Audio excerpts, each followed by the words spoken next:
KPM. Hai, Assalamualaikum semua pelajar-pelajar SPM. Anda bersama dengan saya, Afiq Syazwan dalam Road to Success SPM 2020. Baiklah, jadi hari ini kita kali terakhir dah sebab SPM pun dah nak habis. Lagi 2 hari je merupakan kertas yang terakhir untuk pelajar-pelajar mengambil SPM. So, Afiq nak ucapkan tahniah kepada anda semua yang dah berjaya menduduki peperiksaan dari hari pertama sehinggalah hari terakhir. InsyaAllah, apa-apa pun tawakal sekali lagi untuk keputusan yang cemerlang. Tahu? Faham? Baiklah, jadi hari ini kita nak tahu juga apakah subjek yang kita akan buat pecutan terakhir untuk 2 hari lagi kertas yang akan anda menduduki ini. Sebab apa yang anda boleh nampak, sebab kat atas meja ni ada banyak sangat sayur-sayuran yang ada lobak, ada capsicum, ada salad. Ni pula salad atas bekas. Selalunya bekas ni Afiq guna untuk simpan kain, untuk lipat baju. Mak-mak selalu lipat baju dalam ni. Tapi kenapa boleh ada salad dekat atas ni? Menarik ni. Kalau anda nak tahu, kita akan buat latih tubi untuk subjek pecutan akhir bagi subjek pertanian. Tapi sebelum tu kita nak tahu juga siapa guru jemputannya. Tapi Afiq nak ingatkan kepada anda semua, mesti ada pelajar-pelajar yang dah seronok sangat sebab dah habis dah SPM, dah merdeka. Tapi kena ingat, walaupun nak ke mana-mana ataupun dah bekerja sambilan ke, jangan lupa untuk patuhi SOP. Gunakan pelitup muka, kemudian sentiasa jaga kebersihan, gunakan hand sanitizer dan apa yang paling penting, jangan lupa untuk jaga jarak anda sekurang-kurangnya 1 meter bersama dengan individu yang lain. Elakkan bercakap dalam jarak yang dekat. Okey? Faham? Baiklah, jadi sekarang kita nak tahu siapakah guru jemputan kita pada hari ini. Jom kita sama-sama saksikan profil guru melalui VT yang telah kami sediakan ini. Jom.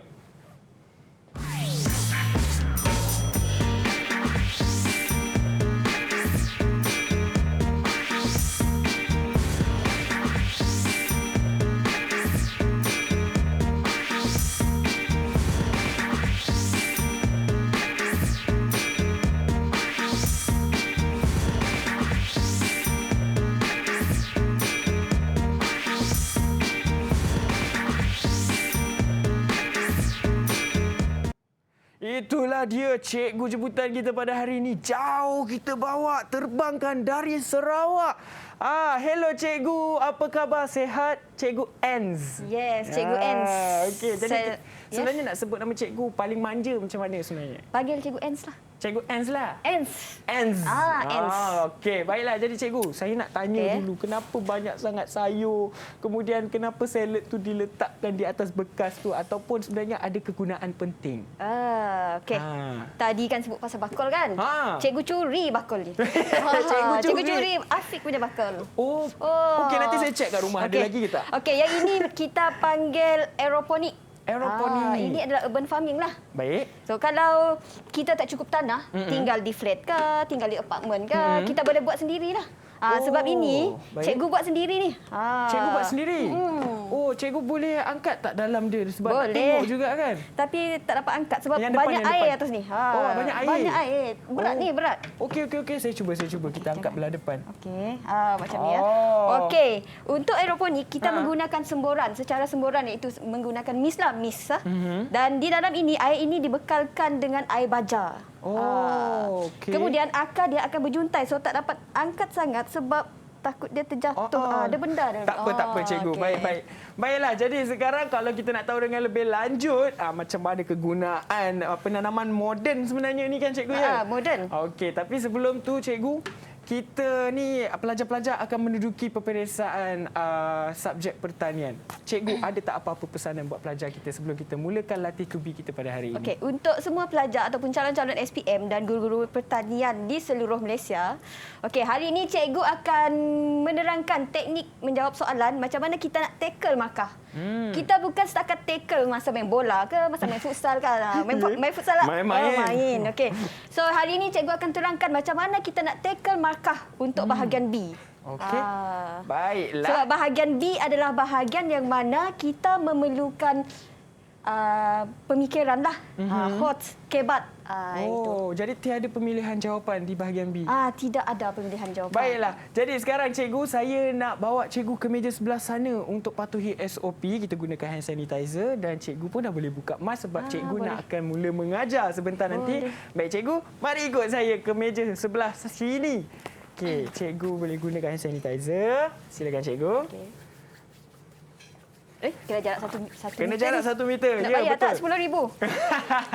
Baiklah, jadi cikgu pun dah boleh buka mask sebab jarak kita pun sebenarnya dah besar, dah jauh dah dalam studio ni. Jauh. Tapi sebelum itu, kita nak sama-sama saksikan pandangan calon mengenai subjek yang akan kita buat latih tubi pada hari ini, iaitu subjek pertanian. Mari kita sama-sama saksikan.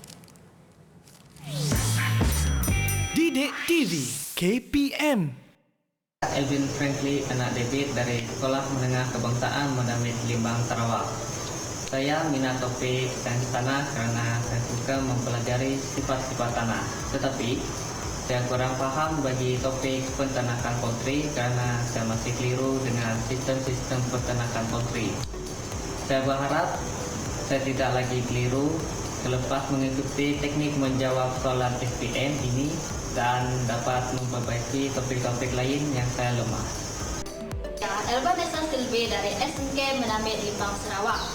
Saya suka mempelajari bab tingkatan 4 iaitu peternakan poultry. Hal ini kerana bab tersebut senang dipahami dan seronok dipelajari.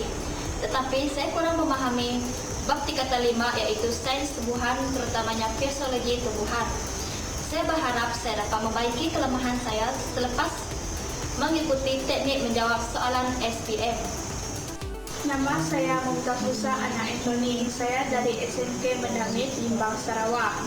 Saya suka mempelajari bab tingkatan 4 iaitu tajuk peternakan poultry kerana mudah untuk saya fahami.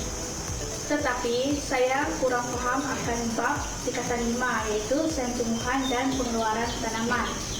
Semoga selepas saya menyertai teknik menjawab soalan ini, saya akan lebih memahami tajuk-tajuk yang sukar tersebut.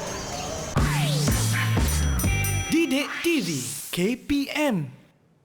Ya, itulah dia pandangan calon mengenai subjek kita hari ini, iaitu pertanian. Cikgu Ann, sebelum kita berehat sebentar nanti, cikgu ada tak apa-apa pesanan buat pelajar-pelajar? Mungkin ada yang, ini mungkin kertas yang terakhir, ada yang rasa seronok, ada yang rasa stres sebab mungkin mereka nak skor juga dalam paper ini. Dan bagi cikgu sebenarnya mudah tak untuk skor untuk subjek pertanian ini? Okey, untuk subjek pertanian ni, dia tak mudah. Dia taklah susah. Sebabnya, okey. Kenapa cikgu cakap tak susah? Pertama, kita ada 2 paper. Baik. Kertas pertama, kertas satu adalah hari ini, besok. Okey, kertas yang kedua, kertas projek. Okey. Kertas projek telah membawa markah 30 markah. Yang itu dah kita jalankan dan dilaksanakan oleh pelajar daripada tingkatan 4 sehingga tingkatan 5. Dah berlalu. Okey, sekarang besok pada jam 2.15 hingga 4.45. Okey, besok akan dijalankanlah ujian bertulis kertas satu. Yang mengandungi 2 bahagian iaitu bahagian A dan bahagian B. Okey, bahagian B cikgu akan sentuh nanti. Okey, kemudian saya minta pelajar kalau boleh ambil pen. Ambil nota. Bawa sekali kalkulator lah. Nanti kita sama-sama mengira. So apa-apa saja tips yang cikgu bagi nanti bolehlah tulis. Malam ni boleh ulang kaji lagi. Okey, jadi masih lagi sempat untuk mengulang kaji. Jadi sekarang ni kita nak berehat terlebih dahulu. Mungkin anda nak tahu siapa pula pelajar yang akan bersama dengan kita di dalam studio untuk sama-sama melakukan latih tubi sebentar nanti. Semuanya selepas ini. Jadi jangan ke mana-mana, kita berehat terlebih dahulu. Semuanya dalam Road to Success SPM 2020. Didik TV KPM. Didik TV KPM. Kembali lagi kita dalam Road to Success SPM 2020. Baiklah, jadi hari ini kita akan buat pecutan akhir latih to be untuk subjek pertanian sebab kertas ini akan dijalankan lagi 2 hari saja dan kita nak tahu siapakah ataupun sekolah mana yang akan bersama dengan kita untuk lakukan latih to be melakukan latih to be pada hari ini bersama dengan kita. Tapi ingat #kita jaga kita, jangan lupa untuk patuhi SOP, gunakan sanitizer dan jika anda berada di kawasan awam, jangan lupa untuk gunakan pelitup muka. Baiklah, sekarang kita masih lagi bersama dengan Cikgu Ans. Tapi kita nak tahu, Cikgu, siapakah pelajar yang akan bersama kita? Inilah dia. Mereka dari sekolah SMK Baru Miri Sarawak. Apa khabar semua? Selamat petang. Salam sejahtera. Lambai sikit kat kamera. Okey, cuba buka mic. Hello. Malu-malu. Hai. Okey, baiklah. Cikgu ada apa-apa nak cakap kepada pelajar? Ada ni. Ada? Oh, ada. Oh, ada ni. Okey, baik. Tapi sebelum tu kita serahkan kepada mereka untuk memperkenalkan diri boleh. mereka terlebih dahulu dengan Nurul Fatihah. Silakan Nurul. Hello Nurul. Salam sejahtera, nama saya Nurul Fatihah binti Azman, berasal dari Miri Sarawak. Okey, seterusnya Ima. Selamat petang dan salam sejahtera. Nama saya Ima Chulatia Indong, anak Jackson Nyantau. Boleh panggil Ima. Berumur 17 tahun dan bersekolah di SMK Baru Miri Sarawak. Okey, terima kasih Ima. Dan seterusnya Abdul. Assalamualaikum dan salam sejahtera. Nama saya Abdul Ismail Hafizan bin Abdul Rahim, bersekolah di SMK Baru Miri Sarawak. Okey, di sebelahnya pula Syahid. Syah. Okey, Bismillahirrahmanirrahim. Assalamualaikum. Nama saya Muhammad Syaril bin Zakaria. Saya berumur 17 tahun, berasal daripada Miri Sarawak. Saya belajar di Sekolah Menengah Kebangsaan Baru Miri. Saya mengambil mata pelajaran pertanian. Oh, Syahril. Ingat Syahid. Okey, dan yang terakhir sekali, kita ada Norisha. Hai, Assalamualaikum. Nama saya Norisha Rina binti Epeni Sensuri. Saya berasal daripada Miri Sarawak dan bersekolah di SMK Baru Miri. Okey, baiklah. Jadi kita dah berkenalan dengan kelima-lima pelajar dari Sarawak. Wah, jauhnya kita bawa terbang sampai ke studio hari ini. Saya pula rasa seronok dan excited. Cikgu, ada apa-apa pesanan tak buat pelajar kita? Okey, untuk pelajar cikgu di seberang sana. Wow. Cikgu terbangkan khas daripada Miri Sarawak. Okey. Cikgu harap semua akan dengar dengan teliti dan ambil nota-nota ringkas yang pentinglah untuk ulang kaji malam ni. Okey? Okey, baik. Jadi saya nak pesan kepada pelajar-pelajar yang ada di studio bersama dengan kita, jangan lupa untuk tutup mic terlebih dahulu dan sekiranya ada apa-apa soalan, jangan lupa untuk angkat tangan dan buka saja mic untuk mengajukan soalan anda. Baik? Baiklah, jadi sekarang anda semua dah bersedia, di rumah pun dah bersedia. Mari kita sama-sama mulakan latih to be bersama dengan Cikgu Ans. Okey, tanpa melengahkan masa, kita terus kepada slide yang di depan cikgu ni. Okey. Lama sekali kita dah berkenalan pun tadi kan? Ya, betul. Okey, kita akan cikgu daripada SMK Sebauh Bintulu Sarawak dan merupakan jurulatih utama kebangsaan bagi Zon Negeri Sarawak dan juga ketua pentaksir bagi Negeri Sarawak. Okey. Okey, tanpa membuang masa, di hadapan cikgu ni, okey, cikgu memberi cadangan masa bagi menjawab untuk SPM kertas esok petang, okey. Di mana kertas ini akan berlangsung selama 2 jam 30 minit. Okey, untuk 2 jam 30 minit itu, cikgu dah cadangkan untuk pelajar bagi memperuntukkan setiap bahagian untuk masa-masa yang tertentu dah supaya pelajar tidak terlebih masa dan mampu menjawab sebaik mungkin tanpa ada perasaan nervous. Nervous ni gementarlah, gemuruh. Ya. Okey. Untuk bahagian A, saya cadangkan untuk membaca sepintas lalu terlebih dahulu selama 5 minit. 5 minit ni maksudnya kita cari soalan-soalan yang sukar, soalan yang mudah kita tandakan. Kemudian selepas 5 minit ataupun 3 minit tu pelajar boleh mula menjawab dan peruntukkan masa selama 40 minit. Dan selebihnya kita minta pelajar untuk semak semula. Sekiranya pelajar mampu menjawab lebih cepat daripada ini, itu lebih baiklah. Tapi pastikan tidak careless. Careless maksudnya tidak, apa yang kita bagi tahu tu Afiq? Cuai. Cuai. Yeah. Okey. Kemudian cadangan masa bagi menjawab bahagian B. Okey, hari ini cikgu akan membawa semua pelajar dan guru-guru, okey, untuk melihat macam mana kita nak menjawab soalan bagi bahagian B. Okey. Okey, untuk bahagian B, cikgu cadangkan membaca sepintas lalu terlebih dahulu sebanyak 10 minit.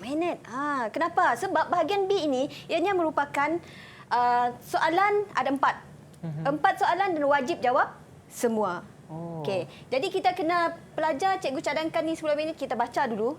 Cari soalan yang mudah dan boleh dijawab terlebih dahulu. Yang sukar tu kita akan kemudiankan.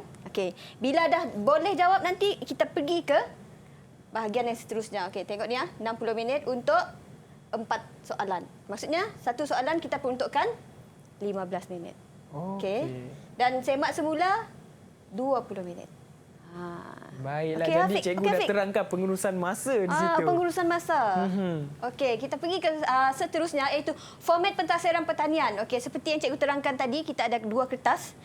Dan esok kita akan pergi ke kertas ujian subjektif iaitu kertas 1. Hari ini cikgu akan terangkan bahagian B yang mengandungi 4 soalan dan jenis item dia adalah respon terbuka. Okey.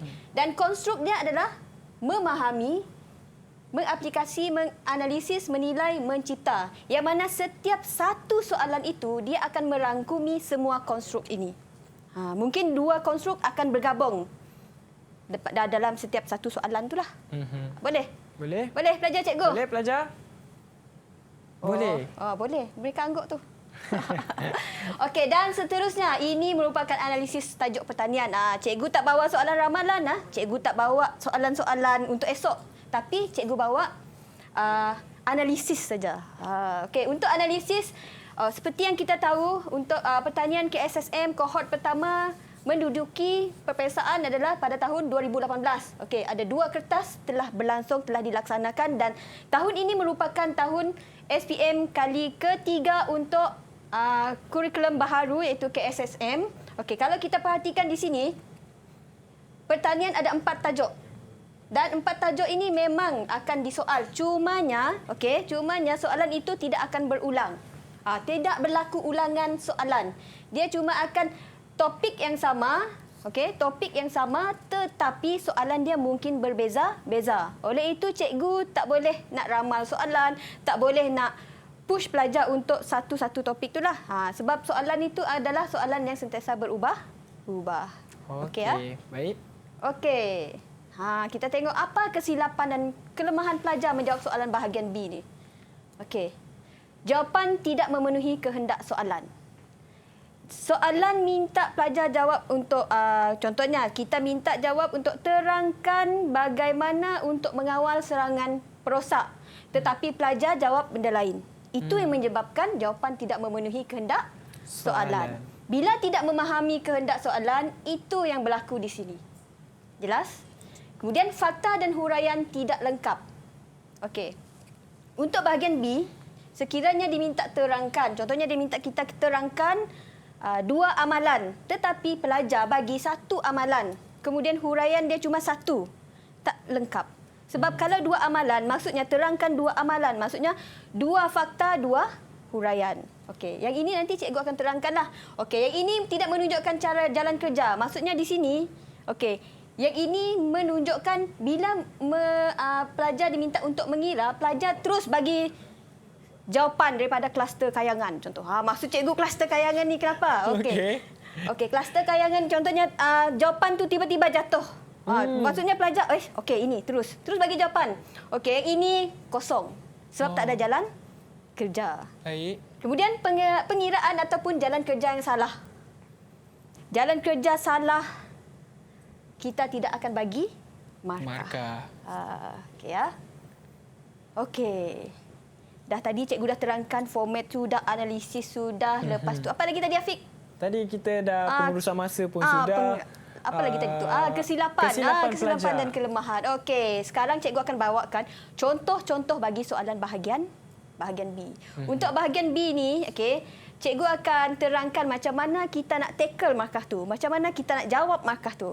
Bukan markah, kita nak jawab soalan. Soalan. Kita nak tackle soalan tu. Kena dengar Afiq. Baik, cikgu. Okey. Kita tengok soalan yang pertama. Okey, Rajah di sebelah menunjukkan satu projek rock melon. Bukan rockstar, Afiq. Okey. Oh, saya teringin nak jadi rockstar, cikgu.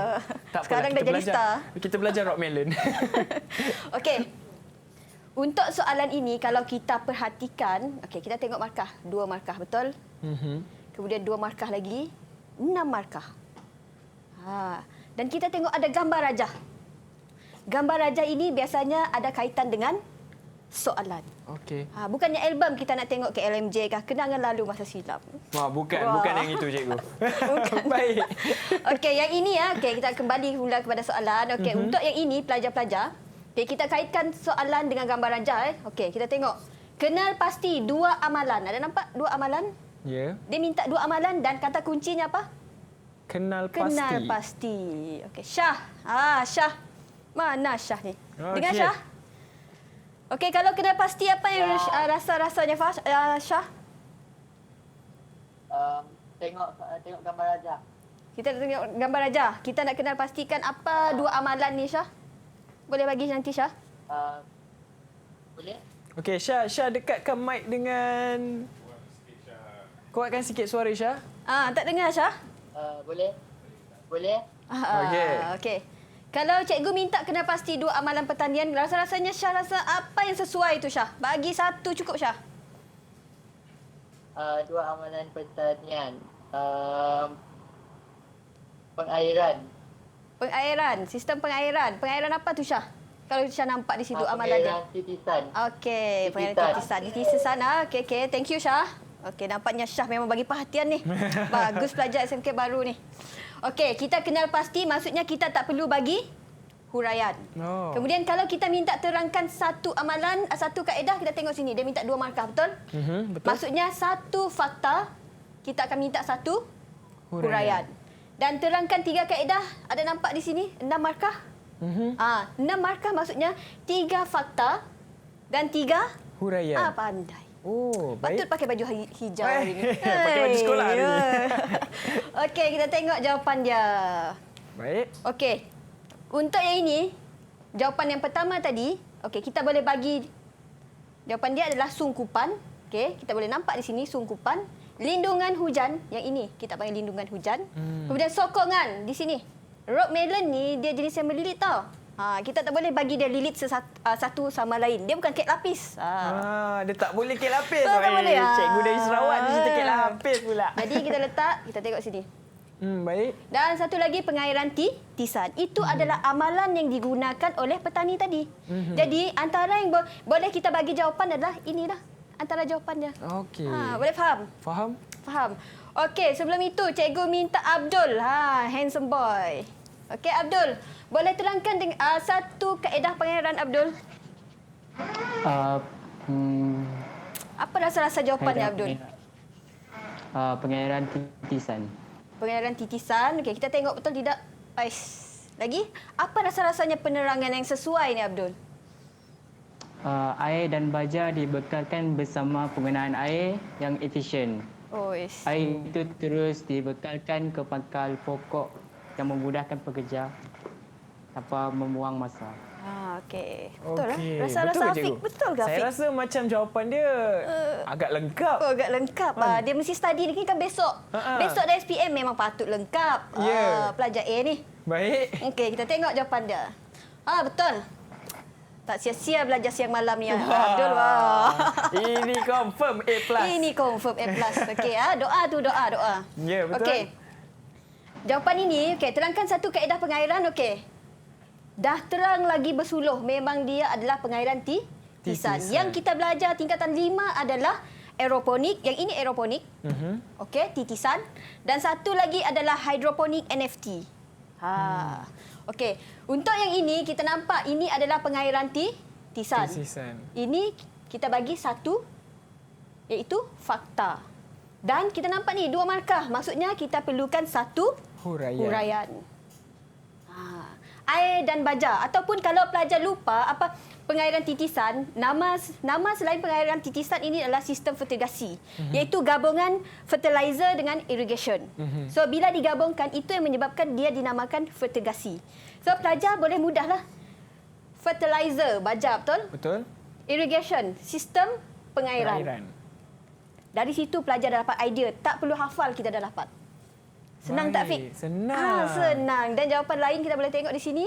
Kepekatan baja dapat ditentukan. Sebab yang ini penanaman tanpa tanah. Kita tak guna tanah.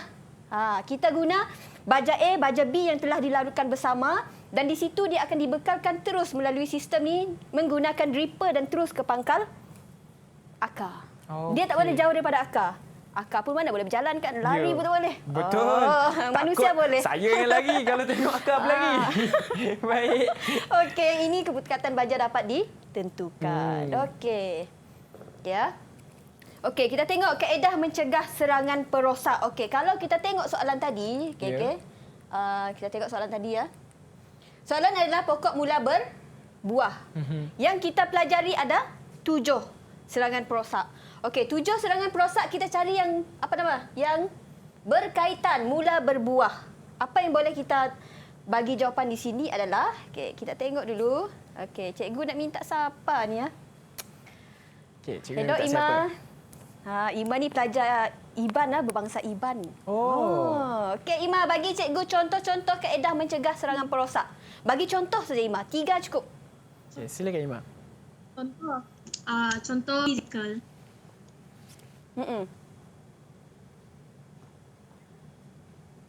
Kawalan fizikal. Kawalan fizikal lagi?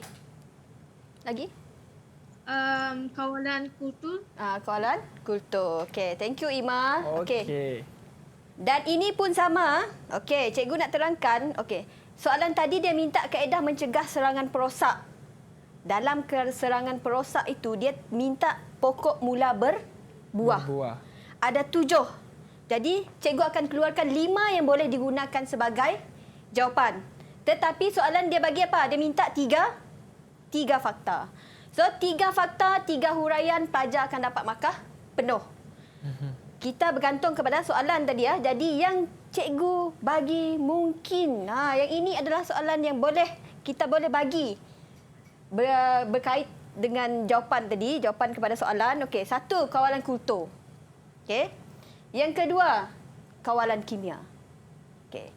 Yang ketiga, kawalan fizikal. Yang keempat, boleh dijadikan sebagai jawapan, kawalan biologi. Dan yang terakhir adalah kawalan perosak bersepadu. Ini adalah kita guna untuk pokok yang mula berbuah. Okey. Di antara kelima-lima ini, kalau kita ambil ini, okey, contohnya tadi ya, kita minta, soalan adalah minta 3 kaedah kan? 3 kaedah mencegah serangan perosak. Maksudnya, 3 fakta bersama dengan 3 huraian. Okey, jadi di sini kita boleh ambil lah 3 daripada 5 ini tadi. Okey. Contohnya 1. Okey, ini. Kalau pelajar letak kawalan kultur, 1 dah fakta, betul? Kemudian kita akan letak apa di sini? Huraian. Okey, siapa lagi ni? Nurul. Hello Nurul. Nurul, bagi cikgu definisi untuk kawalan kultur Nurul.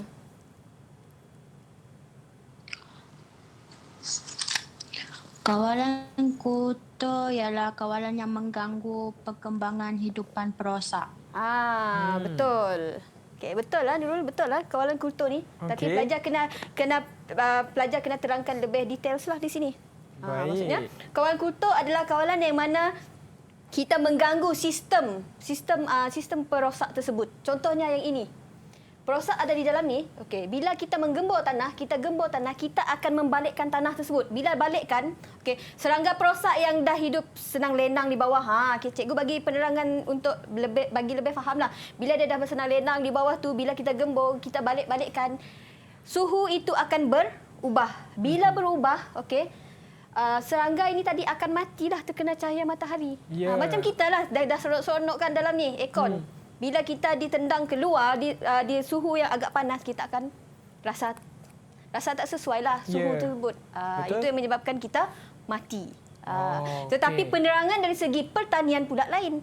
Kita mengganggu sistem persekitaran serangga perosak tersebut. Faham, senang. Faham. Kemudian kawalan kimia ini pula kita menggunakan bahan serangga perosak. Okey, kemudian kawalan fizikal kita tengok di sini kita balut-balut. Bukan saja balut kita untuk menghalang apa? Menghalang perosak daripada mengganggu buah yang kita nak harvest tu nanti. Harvest maksudnya kita menuai hasil. Baik. Dan kawalan biologi, pernah nampak tak ni? Pernah nampak? Nampak tak? Yang ini apa ni Afiq? Tu burung hantu. Burung hantu, tapi ini bukan hantu. Dia bukan hantu je bukan hantu. Okey. Tapi hantu lah ni. Dia hantu lah ni. Dia hantu kepada tikus. Sebab dia makan. Dia tangkap ni. Kawalan biologi ini dia adalah ejen pemangsa dan mangsa lah kita ni. Dia ganggu. Kita guna ni. Kita guna ejen semula jadi. Okey, yang ini adalah penyengat dan juga rama-rama. Maksudnya penyengat ni dia kacau lah ni. Kemudian yang ini adalah kumbang kura. So, untuk menjawab soalan ini, okey, 3 markah tadi kita perlu apa? 3 fakta. 3 fakta dan 3 huraian. Yes. Tak sampai 5 minit dah pandai dah. Ya. Baiklah, jadi kita dah dapat lengkap sebenarnya teknik dan juga skill untuk menjawab dari Cikgu Ans. Itu baru sedikit. Kalau nak tahu lagi, anda kena terus setia bersama dengan kami kerana Cikgu kita nak berehat terlebih dahulu. Dan pelajar juga jangan ke mana-mana dan juga yang di rumah juga boleh berehat dan kita jumpa lagi selepas ini semuanya dalam Road to Success SPM 2020. Didik TV KPM. Didik TV KPM. Kembali lagi kita dalam Road to Success SPM 2020. Baiklah, kita nak sambung melakukan latih tubi kita. Tapi sebelum tu saya nak tanya pelajar-pelajar SMK Baru Miri Sarawak. Nurul, Ima, Abdul, Syahril dan juga Norisha. Okey tak pembelajaran kita buat masa ni? Okey tak? Boleh ingat tak? Boleh. Okey, boleh. Baik, jadi kita nak teruskan lagi sesi latih tubi kita. So, teruskan fokus anda. Silakan Cikgu Ans. Okey, sekarang ni tadi kita dah belajar soalan, baru 1 soalan kan? Ya, betul. Baru 1 soalan, ada lagi banyak lagi ni. Okey, baik. Ada 4 lagi soalan yang cikgu boleh ajar, yang boleh cikgu bagi teknik macam mana kita nak jawab soalan esok. Boleh. Okey, kita tengok di depan ni. Okey, yang ini menunjukkan soalan jenis pengiraan. Yang macam cikgu bagi tahu tadi, kalau kita salah kira, kalau kita salah langkah kerja, kita tak akan dapat markah. Okey. Di sini soalan dia ada berbunyi. Dia ada bunyi ni. Jadual di bawah menunjukkan maklumat rekod kewangan menternak ayam pedaging. Okey, di sini. Okey.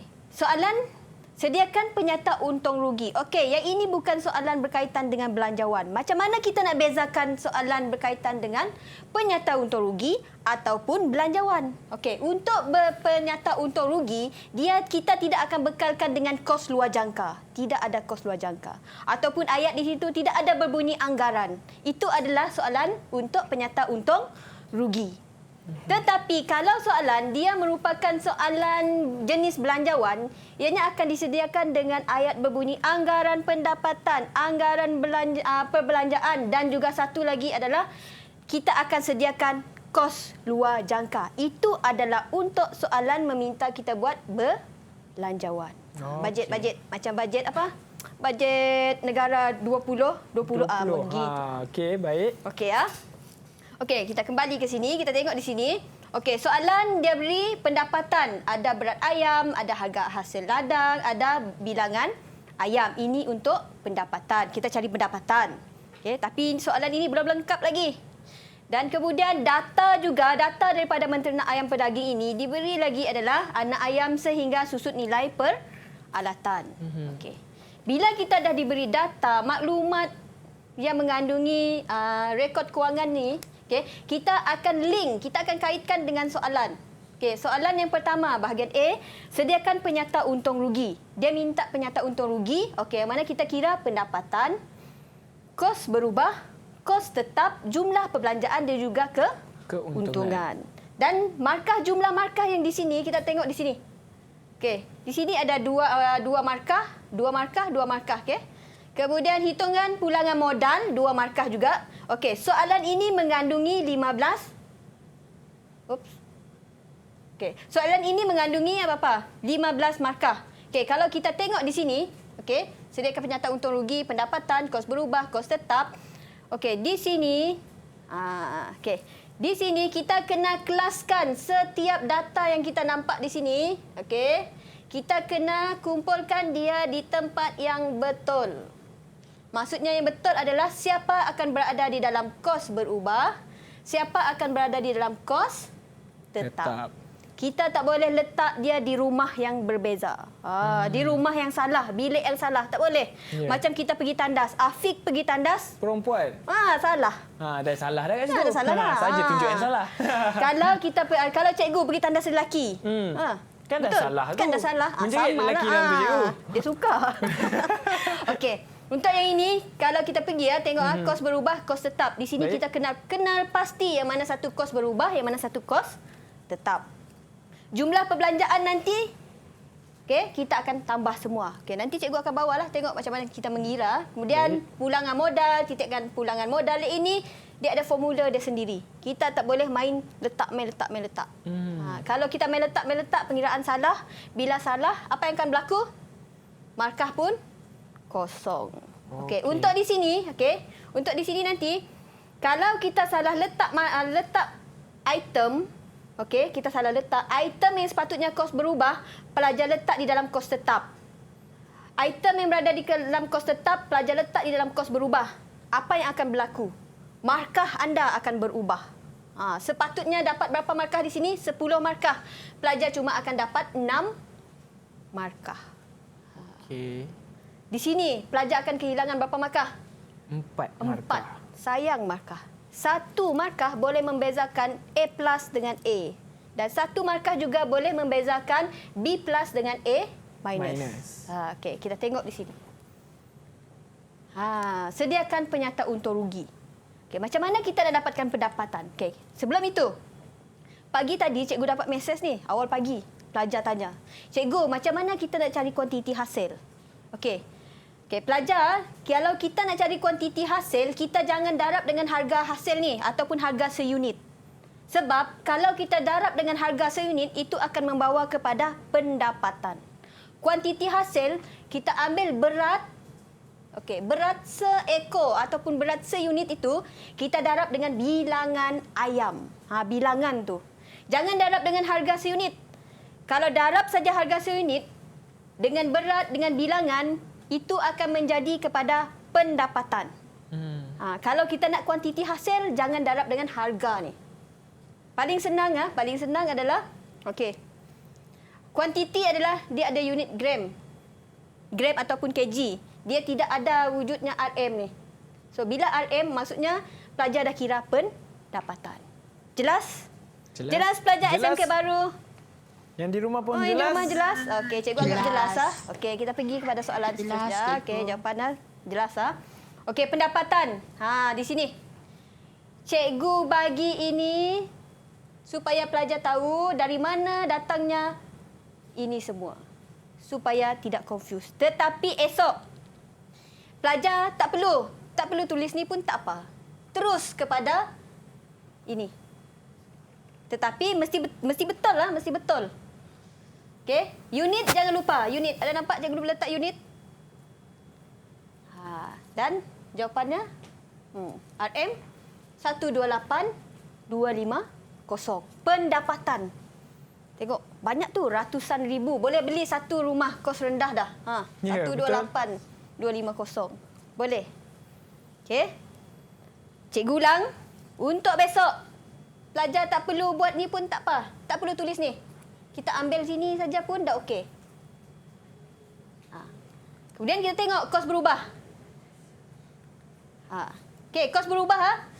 Cikgu ulang. Pelajar boleh terus letak ini, nilai ni. Tidak perlu tulis nama-nama dari mana siapa. Contoh anak ayam. Ni, cikgu buat ini adalah untuk bagi pelajar tahu dari mana datangnya nilai-nilai ini. Boleh Okey. Kalau kita tengok kos berubah, cikgu letak upah di sini. Kenapa cikgu tak letak gaji? Sebab gaji itu adalah kos tetap. Dan sentiasa ingat, bila soalan ada upah, dia akan berada di kos berubah. Jangan letak di dalam kos tetap. Anda semua letak saja di dalam kos berubah, maka anda akan berubah. Di sini akan jadi kosong. Sebab salah. Walaupun langkah kerja dah tulis, ink pen pun dah diderma kepada kertas jawapan, tidak ada markah kesian di situ. Sebab dah terang lagi bersuluh kan tadi. Salah. Salah tetap. Salah. Okey. Dan kos tetap, dah nampak ni.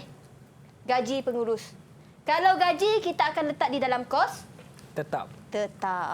Okey, boleh Cikgu ulang. Sekiranya ada soalan yang keluar, okey, pelajar boleh terus menulis ini. Yang ini.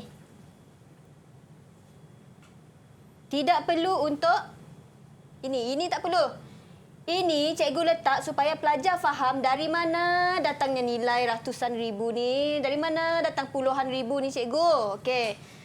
Maksudnya cikgu tadi cuma bagi tahu pelajar dari mana datang ini, dari mana datang 15 ni. Jadi 15 ini datangnya daripada anak ayam. Kalau cikgu letak contoh ni tadi, pelajar akan, mana dapat ni? Mana cikgu dapat ni? Takkan pergi kluster kos cikgu. Tak ada. Kluster kos. Okey, sama ni kos tetap kita tengok 6,000. Okey. Jumlah perbelanjaan. Cikgu nak minta pelajar ni mengiralah jumlah perbelanjaan dengan jumlah keuntungan. Okey, boleh? Di rumah pun boleh. Boleh cuba. Okey. Cikgu bagi yang ini dah. Okey. Dengan ada data-datanya ini tadi, data ni kita tengok data semua ni yang cikgu dah tolong kira. Cikgu nak pelajar kira pula jumlah perbelanjaan dengan keuntungan. Cuba. Cikgu bagi masa sebab dah ada cikgu dah tolong kira. Okey, 1 minit dari sekarang. Nanti kita minta pelajar SMK baru tu tunjuk jawapan dia. Okey, jadi jika anda dah siap boleh tunjukkan jawapan anda di skrin. Okey, cikgu tunggu. Kita tunggu dia. Afiq nak cuba jawab. Cuba jawab. Okey, apa soalan ni cikgu? Soalan dia adalah kita minta jumlah perbelanjaan dengan keuntungan. Dengan keuntungan. Senang ni. Jawapan dah ada ni. Tinggal nak kira. Kita tengok Afiq pun kira pakai phone. Pelajar tak boleh pakai phone. Mereka dah ada kalkulator cikgu. Ada tekan-tekan tu. Tengok muka. Jangan berpeluh Afiq. Senang saja ni Afiq. Cikgu bagi 1 minit. 1 minit. Betul. Sebab cikgu dah tolong kira ni. Senang je ni. 1,000. Kita cari jumlah perbelanjaan dan kita cari keuntungan. Okey, 30 saat. Okey, kita tinggal 30 saat. Siapakah di antara salah seorang pelajar dari SMK Baru Miri Sarawak yang akan tunjukkan jawapan? Siapa? Ima macam dah angkat kertas dah tu. Belum lagi. Tak jumpa. Dah jumpa. Okey, silakan. Dah? Boleh tunjuk jawapan? Okay, kita tengok. Clear tak? Okey, Ima dah tunjuk. Berapa jawapan Ima? Norisha pun dah tunjuk. Okey, Ima, buka mic. Cuba bagi tahu berapa jawapan Ima. Jumlah pendapatan dulu Ima. Okey, jumlahnya adalah RM73,300. Okey, lagi? Okey, yang lain. Keuntungan, cikgu nak tengok keuntungan lagi pelajar lain. Okey, kita tengok 73. Semua jawab 73. Keuntungan 54,950. Okey, Norish. Nampak tak Afiq? Afiq, bantu cikgu Afiq. Boleh. 73,000 juga. Okey, Norisha pun tunjuk 73,000 cikgu. Abdul. Dan Abdul yang terakhir sekali. Berapa Abdul? dia boleh intai pula. 54,950. Abdul punya jawapan lain. Tak, dia kira sekali tu. Okey, kita tengok jawapan dia apa betul ke tidak. Baik. 73,300. Okey, betul, sama Afiq. Afiq sama tak? Pembelanjaan, betul? 73,000. Dan keuntungan. 300. Suspend. 54,950. Senang tak? Senang. Ini kalau betul ni dah dapat markah dah ni. 10 markah dah ni. 10 markah saja untuk bahagian A. Okey. Bahagian A soalan ni tadi. Dan kita tengok lagi. Okey. Cikgu ulang Untuk perbelanjaan kita terus. boleh terus kira macam ni. Tak perlu letak ni pun tak apa. Ni ya. Okey. Yang ini B. Tadi kalau pelajar dah betul jawab, maksudnya di sini kalau pelajar dah betul jawab, kos tetap betul, kos berubah betul, jumlah perbelanjaan betul, pendapatan betul, dia akan dapat 10 markah dah. Jadi dia kena dapatkan lagi berapa markah? 5 markah daripada sini. Okey. Okey, yang tadi agak mudah sedikit. Sebab kita tambah daripada bilik mana kita tambah je. Okey. Tapi yang ini kita tengok pulangan modal kita kena ada formula dia. Kita tengok di sini. Pendapatan kena bahagi dengan jumlah perbelanjaan. Dan yang ini bila RM dia tidak akan membawa unit. Pulangan modal tidak membawa apa-apa unit, dia akan single number macam ni. Dan sekiranya pulangan modal kalau pelajar dapat bawah daripada bawah RM1, bidang usaha tersebut rugi. Pulangan modal ini maksudnya, okey, Ima. Ima, apa maksud pulangan modal, Ima?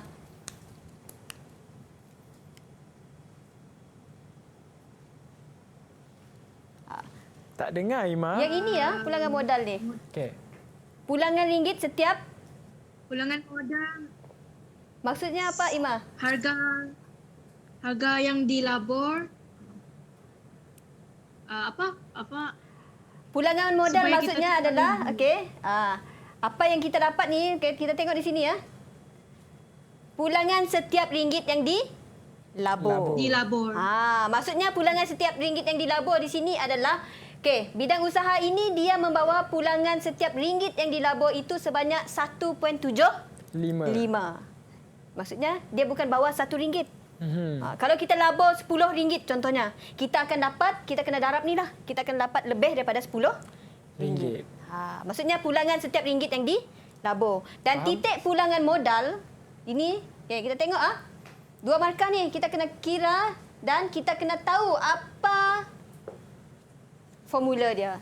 Iaitu 73 tadi, itu jumlah perbelanjaan yang kita dapat 73,300 dibahagi dengan kuantiti hasil. Kita akan dapat RM 2.57. Titik pulangan modal maksudnya maksudnya hasil yang boleh kita jual adalah paling minimum sebanyak RM2.57 per kilogram. Maksudnya ayam tadi, puyuh tadi ataupun ayam pedaging tadi yang kita boleh jual, paling rendah pun kita boleh jual RM2.57. Lebih rendah daripada itu, bidang usaha tersebut akan rugi. Ini adalah contoh-contoh soalan tadi lah. So, pelajar kena tahu apa? Kena tahu formula. Dan tengok markah sini, 2 markah. Jangan bazirkan markah. Jadi untuk pengiraan, pelajar kena tahu formula 1. Satu lagi, pengiraan jangan tinggal unit. Tinggal unit, kemungkinan besar markah pun tertinggal. Tertinggal maksudnya tak diberi markah.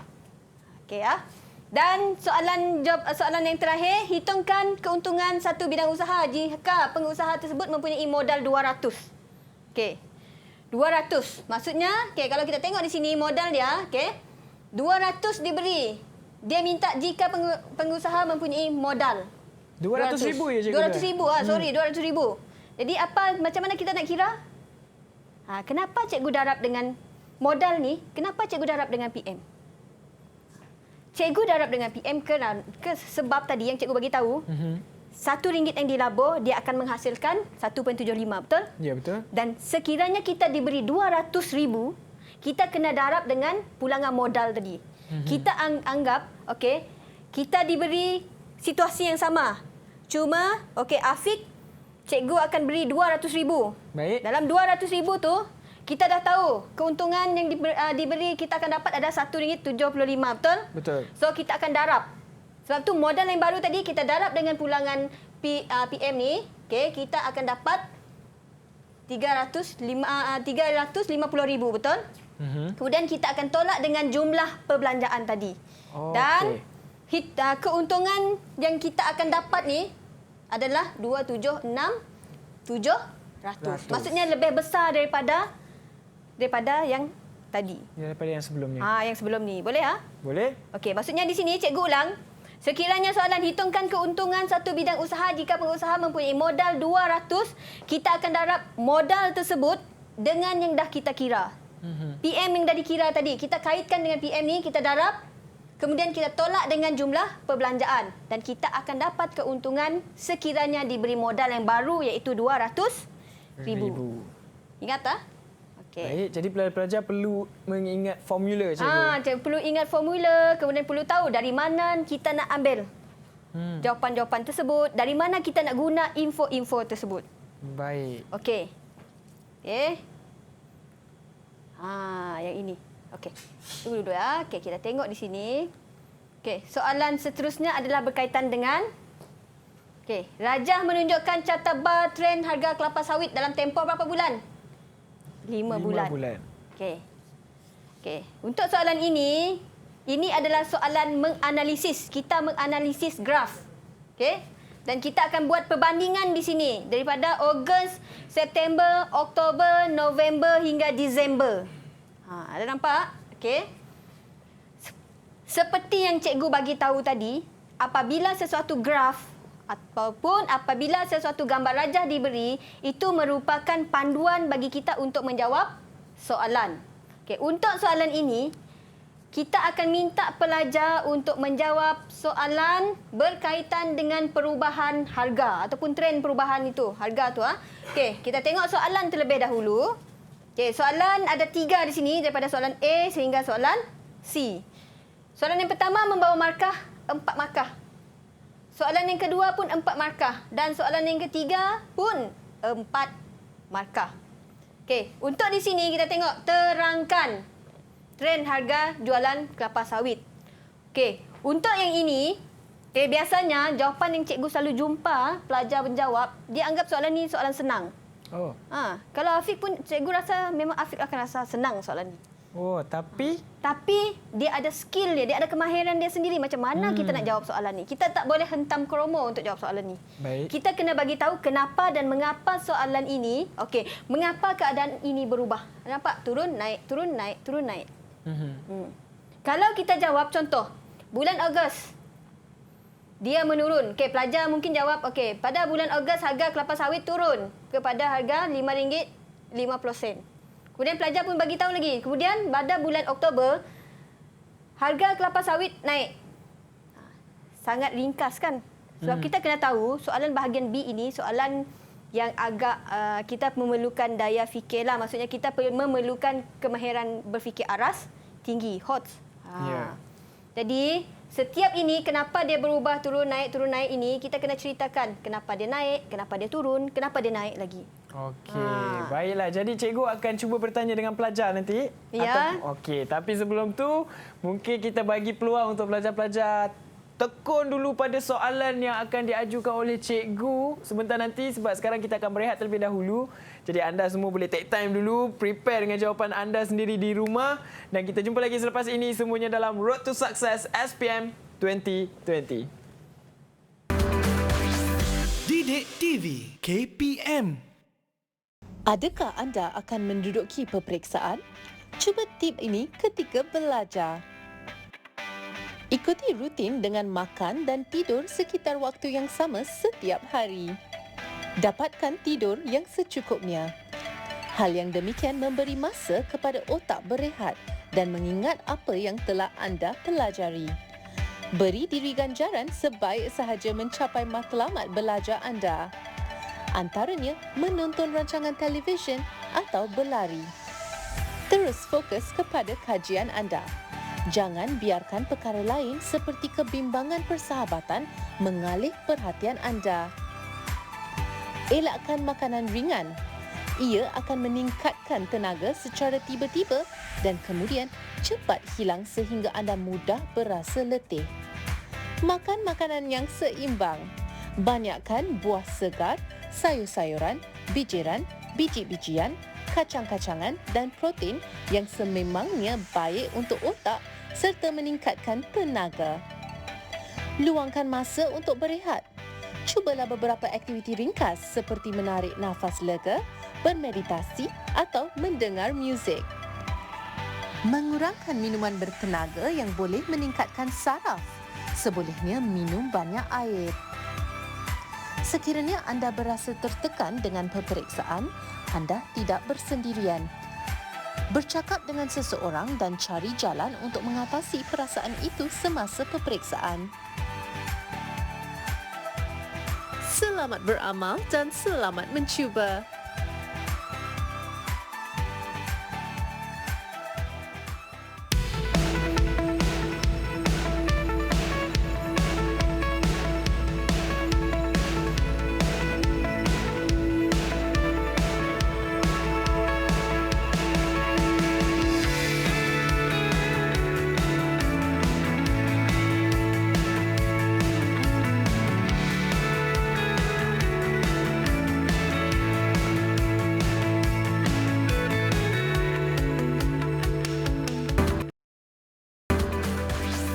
Didik TV KPM. Kita kembali lagi dalam Road to Success SPM 2020. Jadi saya nak tanya pelajar yang ada di studio ni, anda dah bersedia ke belum untuk ajukan jawapan anda? Dah bersedia? Janganlah nervous. Semua takut-takut je nak jawab. Okey ni. Boleh, okey. Dah ready untuk esok ni? Dah ready. Okey, silakan Cikgu Hans. Okey, tanpa membuang masa, kita akan tengok macam mana kita nak jawab soalan trend ni. Yang cikgu bagi tahu tadi, kita tak boleh jawab turun naik, turun naik, turun naik. Tak boleh Kita kena bagi tahu kenapa. Kenapa dia naik, kenapa dia turun.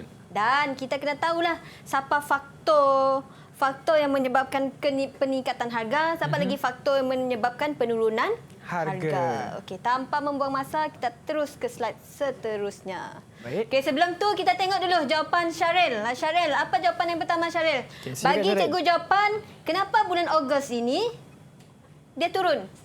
Bulan Ogos ni dia turun kepada bulan September tu. Baca jawapan, cikgu nak dengar.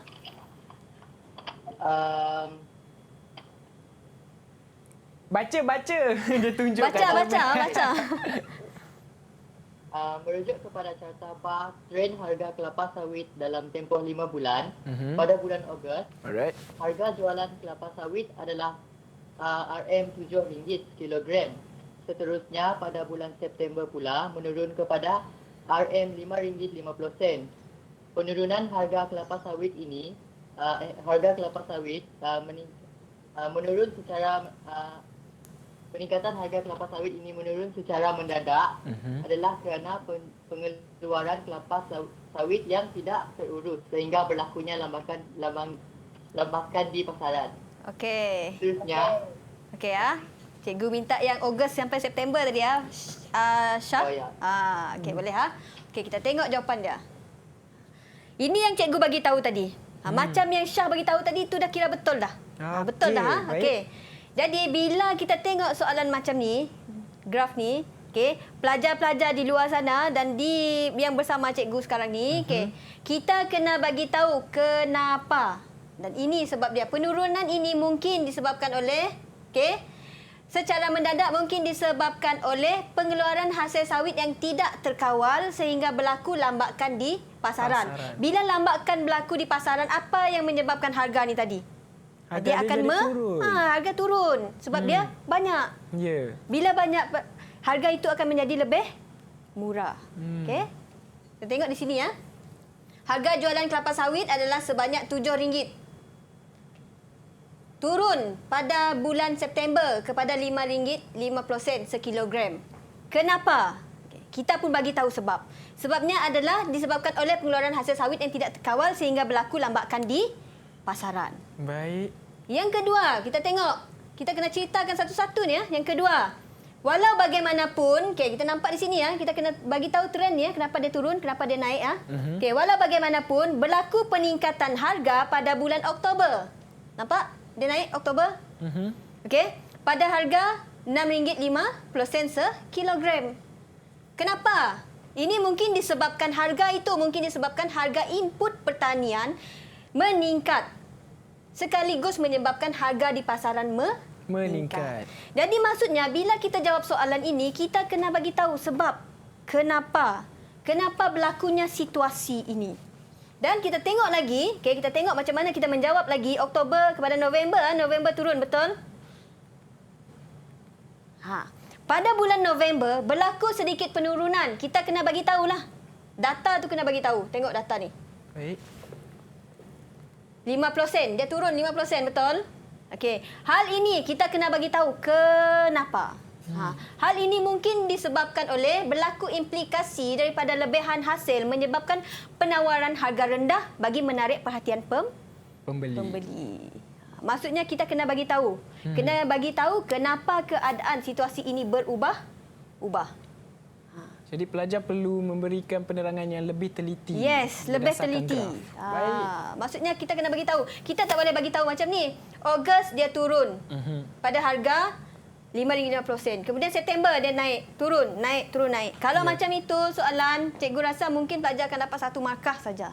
Okey. Sebab terlampau ringkas. Okey, dan seterusnya pada bulan Disember, apa yang berlaku pada bulan Disember?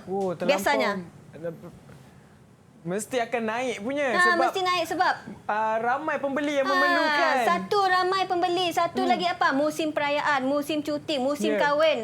Semua musim, segala musim. Musim majlis. Jadi kita akan jawab, pada bulan Disember pula berlaku peningkatan harga mendadak. Tengok, naik paling tinggi, betul? Ya. Sebanyak RM7.50. Okey, berlaku mendadak sekilogram. Okey, kena terangkan. Kenapa? Jadi sebab itu cikgu beritahu tadi. Kita kena terangkan kenapa dia turun, kenapa dia naik. Kita tak boleh bagi tahu secara ringkas. Dan apa jawapan dia? Hal ini mungkin disebabkan oleh permintaan yang mendadak naik, terutamanya kenapa? Musim cuti sekolah dan musim perayaan. Ya. Senang. Jadi itulah dia antara contoh jawapan yang pelajar. Maksudnya secara logik, apa yang berlaku? Apa faktor yang mungkin menyebabkan keadaan itu berlaku? Kita tak boleh bagi tahu. Okey, Ogos dia naik turun, naik turun, naik turun. Cikgu ingatkan kalau pelajar buat macam ni, kamu cuma akan dapat markah mungkin markah kesian. Kalau kena kesian. Kalau tak kena kesian, kosong. Okey, faham. Cikgu ulang sekali lagi, untuk jawab soalan ini, pelajar kena bagi tahu kenapa dia turun, kenapa dia naik. Boleh? Jelas? Boleh. Jelas pelajar-pelajar. Jelas pelajar-pelajar SMK baru, jelas tak? Jelas. Tak lupa juga pelajar di rumah. Jelas. Okey, baik. Okey, kita pergi ke soalan seterusnya. Okey, kenapa? Kita dah tahu tadi kan dua faktor dia. Betul. Apa faktor dia? Dia mungkin boleh jadi jawapan ni. Terangkan. Macam yang cikgu bagi tahu tadi. 1 markah, tengok ni, 4 markah, betul? Betul. Terangkan 2 faktor, betul? Jadi apa yang kita perlu buat di sini? 2 faktor, 2 huraian. Jelas pun. Boleh Boleh. Senang, Afiq? Senang, agak senang. Agak senang. Ini cara-cara kita nak tackle markah. Kalau kita tengok 2 faktor, terangkan 2 faktor. Maksudnya kita kena terangkan 2 fakta dan 2 huraian. Okey. Yang pertama, permintaan tinggi. Maksudnya di sini kita letak. Okey, faktor yang pertama adalah faktor permintaan tinggi. 1 fakta. 1. Betul? Betul. Dan huraiannya, permintaan melebihi penawaran ataupun bekalan musim cuti ataupun musim perayaan ataupun musim perkahwinan. Ini kita terangkan. Kita akan dapat berapa? 2 markah dah, huraian, betul? 2 markah. Sini kita dapat berapa dah? 2. Dan satu lagi kita tengok. Faktor yang kedua, tiada saingan. Bila tiada saingan, itu yang menyebabkan harga meningkat. Tiada persaingan. So, ikut sukalah kita nak bagi berapa harga kan. Dah tak ada persaingan. So, kita letak 1 fakta di sini, 1 markah. Dan huraian. 1 markah. Akan dapat berapa? 2 markah. Jadi bila pelajar letak ini, 1 fakta, 1 huraian, kita akan dapat markah penuh, iaitu 4 markah. Jangan tinggalkan kosong. Walaupun dah terlampau jam di kepala, keluarkan apa saja yang pelajar rasa logik, letak. Jangan biar kosong sebab bahagian B ini adalah bahagian respon terbuka. Mana tahu terbuka hati untuk menerima jawapan pelajar, jawapan calon, kita pun tak tahu. Jadi jangan biarkan kosong. Jangan sesekali biarkan kosong. Jadi cuba saja sehabis baik, letak saja jawapan. Baiklah. Dan jawapan lain yang boleh diberi adalah pengeluaran atau bekalan kurang. Maksudnya, bila pengeluaran kurang, harga itu akan meningkat. Dan yang terakhir, Ini pengiraan tadi ya, kita tengok di sini. Hitungkan keuntungan yang diperoleh pada bulan Disember jika keuntungan pada bulan September adalah RM1 per kg. Andaikan kos perbelanjaan adalah sama setiap bulan. Okey, kita tengok di sini. Okey ya. Okey, kita ingat tadi harga Disember adalah harga paling tinggi, betul? RM7.50. Kemudian, okey, harga jualan pada bulan September RM5.50 dan untung dia sebanyak berapa? RM1. Mana tahu pelajar nak tahu kan di rumah sana. Okey, cikgu mana datangnya RM1 ni cikgu? RM1 dah diberi dah di sini. Dan harga pada bulan September tadi adalah RM5.50. Ingat tak? Bulan September tadi adalah harga yang paling rendah, RM5.50. Ingat tak? Ya, ingat. Dan untung yang diberi adalah dari mana cikgu dapat RM1 ini adalah daripada soalan. Jadi, okey, kita tengok dan hitungkan keuntungan. Soalan minta hitungkan keuntungan pada bulan Disember. Jadi kita tengok macam mana.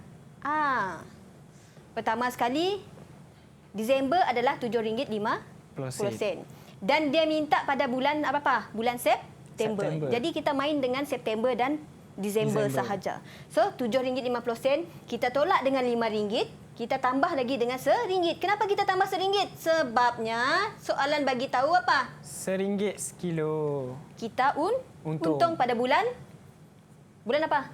Bulan September. September.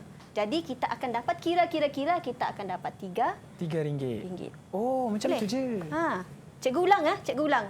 Baik. Cikgu ulang lagi sekali. Okey. Hitungkan keuntungan yang diperoleh pada bulan Disember. Okey, bulan Disember tadi kita dah tahu RM7.50, betul? Betul. Jika keuntungan yang diberi itu adalah RM1. Dan kita tahu pada bulan September tadi berapa tadi? RM5.50. Maksudnya di sini Disember dan September sahaja bermain. Ya.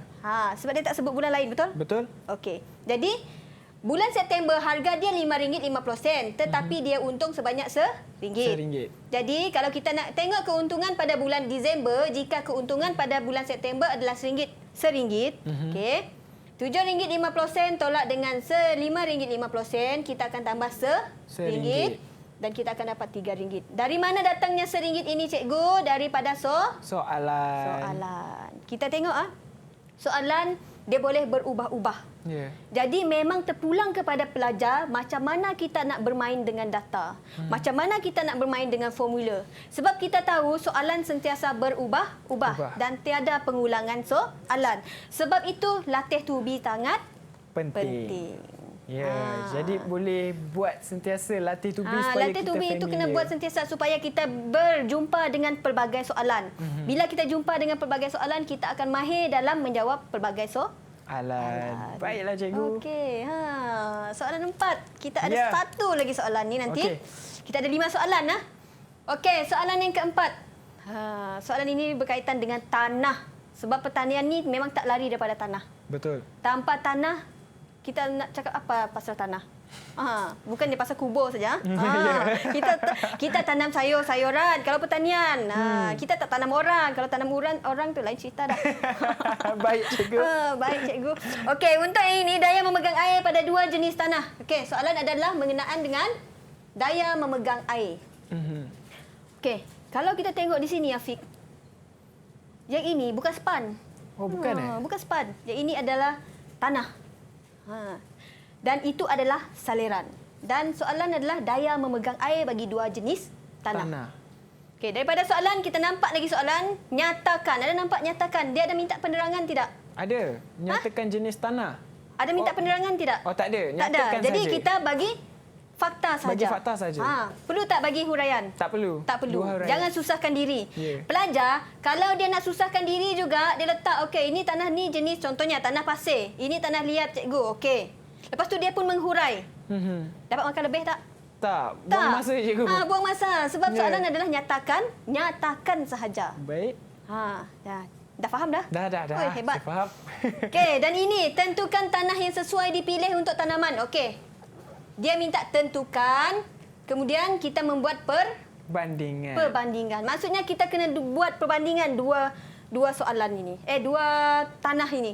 Okey 13 markah. Okey, cikgu akan bagi tahu macam mana kita nak jawab soalan perbandingan. Jadi cikgu nak tanya student.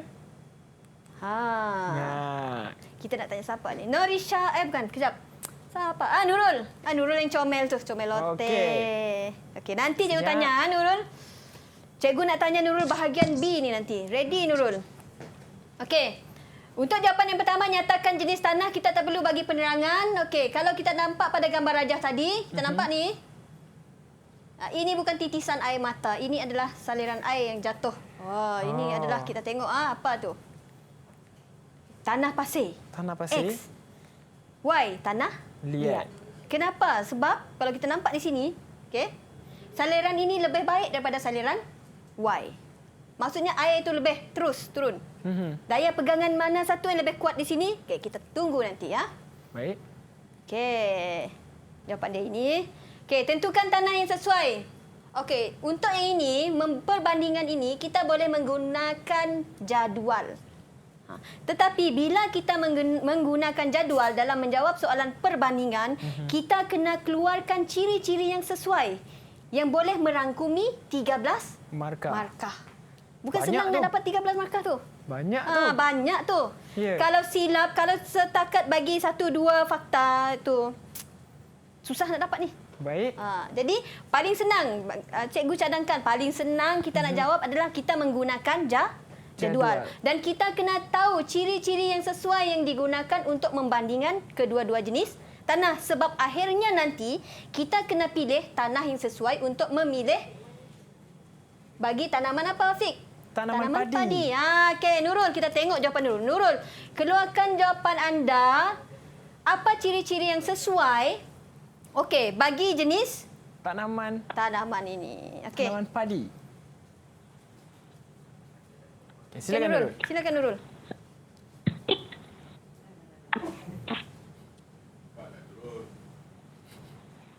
Okay, Nurul mencari jawapan ke? Apa ciri dia, Nurul? Tunjuk ke cikgu? Tunjuk. Okay. Kita tengok jawapan sama tak? Okay, tunjuk. Cikgu nak tunjuk ke? Ya, tunjuk. Ya, tunjuk. Dengar tak? Dengar. Okey, tunjuk sekarang. Cikgu nak tengok.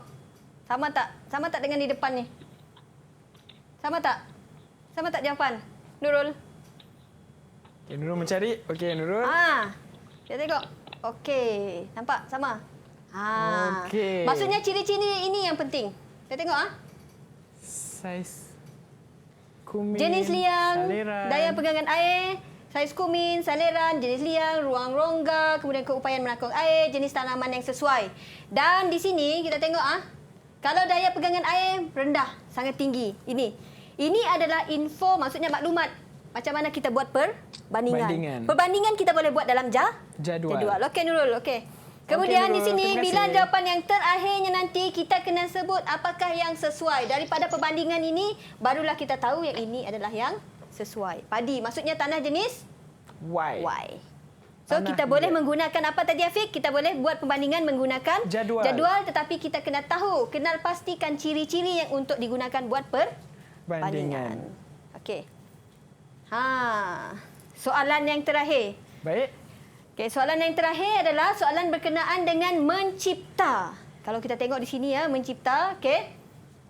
Okey, kalau kita tengok soalan, Taufik mempunyai keluasan sebanyak 3.5, okey, di belakang rumahnya. Beliau berhasrat menternak berapa ekor puyuh? 600 ekor puyuh. Okey, cadangkan satu sistem penternakan poultry yang sesuai. Okey, sistem penternakan poultry kita ada 3. Tetapi yang ini yang paling sesuai, kita tengok nanti apa jawapan dia. Kita cuma minta apa? Cadangkan. Maksudnya 1 markah, kita cuma cadang. Jangan bagi penerangan. Kemudian yang kedua, 8 markah, kita minta lakar dan labelkan. Dan yang terakhir, macam tadi, kita perlu apa? 3 kaedah. Maksud 3 kaedah, kita keluarkan 3 fakta. Dan 3 huraian. Baru kita akan dapat 6 markah. Okey, kita tengok soalan. Jawapan dia adalah penternakan separa intensif. Intensif. Okey. Lakarkan dan labelkan reka bentuk susun atur yang sesuai. Okey, untuk pelajar-pelajar semua. Okey. Untuk menjawab soalan ini adalah soalan yang mana kita mencipta. Okey. Pertama, kalau nak dapat markah penuh ini, 1, kekemasan yang kita akan tengok. Yang kedua, semua bahan dan peralatan yang peralatan asas itu ada. label. Dia mesti tengok kekemasan. Lukisan itu macam mana? Kreatif ke tidak? Kita tengok. Okey. Yang paling penting di sini adalah kekemasan. Okey, yang pertama kita tengok, okey, untuk lakar dan labelkan reka bentuk susun atau perumahan yang sesuai. Okey. Bidai. Okey, ini asas-asas yang perlu ada dalam dalam perumahan yang sesuai. Contoh lagi, mentol. Kalau tak ada mentol, apa yang berlaku? Tumbuhan tak dapat cahaya. Bukan tumbuhan ini. Oh, bukan tumbuhan. Ini puyuh tadi, puyuh. Oh, puyuh, burung puyuh itu. Dia akan bertinju di dalam tu. Ya, okey. Dia akan bertinju bertinju. Mata tu kena paruh puyuh tu kan. Sebab itu bila tak ada lampu ni, puyuh tu dia tak tahu di mana arah tujunya. Dia bukannya ada X-Men, boleh ada torchlight. Oh, baik. So, kemudian apa lagi? Kita perlu ada jangka suhu.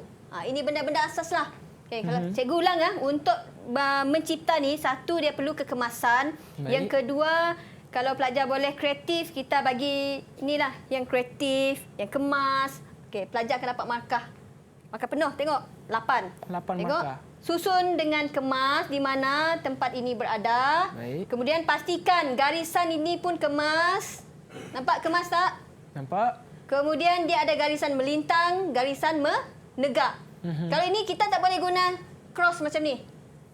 Salah. Dia tak salah. Tapi dia tidak kemas. Jadi bila tak kemas, markah pun tak cantik. Mungkin agak kurang. Mungkin agak kurang. Dia bukan mungkin lagi. Memang kurang. Memang kurang. So, di sini cikgu ingatkan, bila nak jawab soalan ni, kita kena tahu peralatan asas. Bahan dia, asas dia. Kemudian kita kena susun mengikut apa? Mengikut kekemasan. Tulis dulu di bahagian sebelah kanan. Bahagian sebelah kanan dulu. Kemudian kalau tak cukup dan tak nak padat sangat, kita beralih ke kiri. Tapi pastikan kemaslah. Kita tengok sini. Kemas tak? Kemas. Kemas. Tak mustahil pelajar akan dapat 8 markah. Dan soalan yang terakhir. Pencegahan penyakit puyuh. Ada berapa pencegahan penyakit puyuh? Norisha, mana Norisha? Mungkin ada 3. Mungkin ada 3 sebab dia tadi minta 6 markah. Okey, cikgu boleh keluarkan berapa markah di sini? Berapa fakta di sini? 1, tengok amalan sanitasi. Kalau bersih, kebarangkalian untuk diserang penyakit agak rendah. Afiq nak tak tidur di jamban, di toilet? Tak nak. Tak nak kan? Tak nak. Mesti dah tempatnya bersih kan? Betul. Sama lah dengan puyuh. Walaupun dia berak, tak ada tempat, tak ada tandas. Tapi manusia, kita ni pelajar perlu mengamalkan sanitasi. Perlu menjaga kebersihan. Perlu menjaga kebersihan. Yang kedua, penghapusan. Ini adalah mesin penghapusan. Yang mana ternakan yang berjangkit, yang mengalami serangan penyakit yang kritikal, kita boleh bunuh, kita boleh hapuskan supaya dia tidak memberi jangkitan penyakit kepada ternakan itu sendiri dan juga manusia. Baik. Okay. Kemudian yang seterusnya adalah, kita tengok penakaian. Penakaian maksudnya adalah kita mengasingkan yang sihat dan yang tidak sihat. Tidak boleh bersama. Maksudnya kita asingkan yang sihat supaya yang sihat ini tidak terkena jangkitan kepada yang sakit tadi. Dan kemudian kita buat pemvaksinan. Pemvaksinan ini adalah kita merangsang antibodi ternakan itu untuk melawan penyakit yang mungkin boleh menyerang. Macam kita lah. Apa nama dia? Apa nama COVID? COVID. COVID. Kita kena injekkan vaksin tu. Betul. Kenapa kita diinjek vaksin tu? Supaya meningkatkan antibodi. Bukannya suka-suka. Baik. Dan dan yang kita boleh guna juga adalah pengawalan vektor. Untuk pengawalan vektor, Norisha, boleh bagi tahu cikgu apa dia pengawalan vektor, Norisha? Silakan Norisha.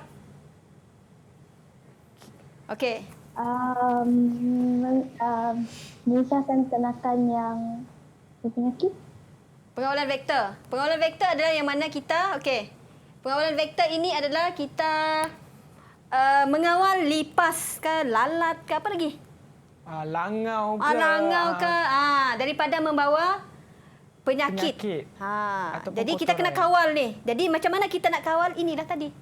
Amalan sanitasi, penghapusan dan sebagainya. Baiklah. Jadi cikgu, selesai untuk bahagian B, subjek pertanian. Jadi cikgu, tinggal lagi peringatan. ada tak apa-apa peringatan untuk pelajar-pelajar ataupun tips lagi sebab mereka dah nak menjawab peperiksaan esok ni? Pesanan terakhir daripada Cikgu Ans. Okey, pesanan daripada cikgu. Pertama, fahamkan soalan dan kata tugas. Yang kedua, cikgu ingatkan tadi kalau terangkan kita tengok markah. Baik. Satu, kalau dia minta satu, maksudnya satu fakta, satu huraian. Kalau dia minta nyatakan tanpa penerangan di situ, tak perlu susahkan diri untuk bagi penerangan. Sebab memang tidak ada markah tambahan. Kemudian jawab dengan teliti pada kertas yang disediakan. Tulis dengan terang dan jelas. Elakkan daripada menggunakan pensel kerana kita akan mengimbas jawapan calon ni tadi. Jadi kalau menggunakan pensel, dia akan menyebabkan apa? Menyebabkan kurang jelas. Tetapi kalau kita nak buat melukis tadi, mencipta tadi, pastikan memang terang. Kalau pelajar tak confident guna pen ke apa, okey, kita pakai pensel tekan bagi terang. Dan jangan guna dialek daerah ataupun negeri. Baiklah, jadi itulah dia pesanan daripada Cikgu Ans dan selesailah kita penyampaian tips, teknik untuk teknik belajar, teknik menjawab bagi subjek pertanian. Terima kasih Cikgu Ans dan saya nak ucapkan ribuan terima kasih juga kepada pelajar-pelajar dari SMK Baru Miri Sarawak. Kita ada Norisha, Nurul Fatihah, Abdul, Syahril dan juga Ima. Jadi, saya nak ucapkan semoga berjaya, jangan nervous dan apa-apa pun semoga memperolehi keputusan yang cemerlang. Okey? Kita jumpa lagi di episod seterusnya. Bye. Assalamualaikum. Bye semua. Jangan lupa lambai kat kamera. Lambai kat kamera. Lambai kat kamera. Bye.